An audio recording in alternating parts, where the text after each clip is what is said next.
மஹரஜுடைய பாடத்தில் இன்றைக்கி நம்ம எளிமையாக ஓதக்கூடியவை அப்படின்ற டாப்பிக்கை பார்த்துடலாம். இதில் பிறப்பிடம் உங்களுக்கு ஆட்டோமேட்டிக்காக வந்துடும். அந்த எழுத்துக்களை எப்படி உச்சரிக்கணும் அப்படின்றத மட்டும் கவனித்தா போதும். பிஸ்மில்லாஹ் ரஹ்மான் ரஹீம். ஃபஸ்ட்டு பாயிண்ட்டுக்கு என்ன கொடுத்துருக்காங்கன்னா, வாய் உள் காலியான இடத்துலேருந்து இந்த எழுத்துக்கள் பிறக்குதுன்னு கொடுத்துருக்காங்க. இப்போ இதை நான் உச்சரிக்கிறேன். வாவ் அப்படின்னு சொல்லும்போது வாய் குவிந்த வண்ணத்தில் ஆட்டோமேட்டிக்காக வந்துடும்.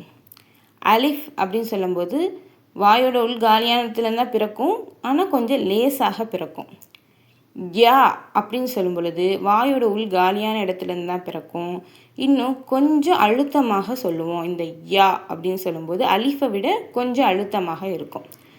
அடுத்த பாயிண்ட்டை பார்த்துடலாம். இது நாவுடைய நடு பகுதி மே முகட்டை தொடணும் அப்படின்ற மாதிரி சொல்லியிருக்காங்க. ஒன்றும் இல்லை, ரொம்ப சிம்பிள் தான். நம்ம எதுவுமே பேசாமல் நம்மளுடைய வாயை அமைதியான நிலைமையில் வைத்து பாருங்களேன். உங்கள் நாவு இருப்பு இடமே மே முகட்டை டச் பண்ண மாதிரி தான் இருக்கும். அதனால இதுவும் நம்மளுக்கு ஆட்டோமேட்டிக்காக வந்துடும். இதை எப்படி உச்சரிக்கணும் அப்படின்றத பார்த்துடலாம். இந்த 2 எழுத்துக்களை உச்சரிக்கும் போது இந்த சென்டர் தங்க் இருக்குல்ல, நாவோட நடு பகுதி இருக்குல்ல, அந்த இடத்துல ஒரு காற்று அழுத்தத்தை உங்களால் உணர முடியும். ஜீம் சொல்லும்போது லேசாகவும், ஷீன் சொல்லும்போது கொஞ்சம் அழுத்தமாகவும் உங்களால் நாவுடைய நடு பகுதியில் ஒரு காற்று அழுத்தத்தை உணர முடியும். அதுதான் இந்த எழுத்துக்களோட உச்சரிப்பு. இப்போது தேர்டு பாயிண்ட்டை பார்க்கலாம். இதில் என்ன சொல்லியிருக்காங்க அப்படின்னா, நாவுடைய நுனி மே முகட்டுடைய கடினமான இடத்துல டச் ஆகணும், தொடணும் அப்படின்னு சொல்லியிருக்காங்க. இதுவும் ரொம்ப சிம்பிள் தான். ஏன்னா இந்த 3 எழுத்துக்களை சொல்லும்போது உங்களை அறியாமையே நீங்கள் அங்கே தான் டச் பண்ணுவீங்க.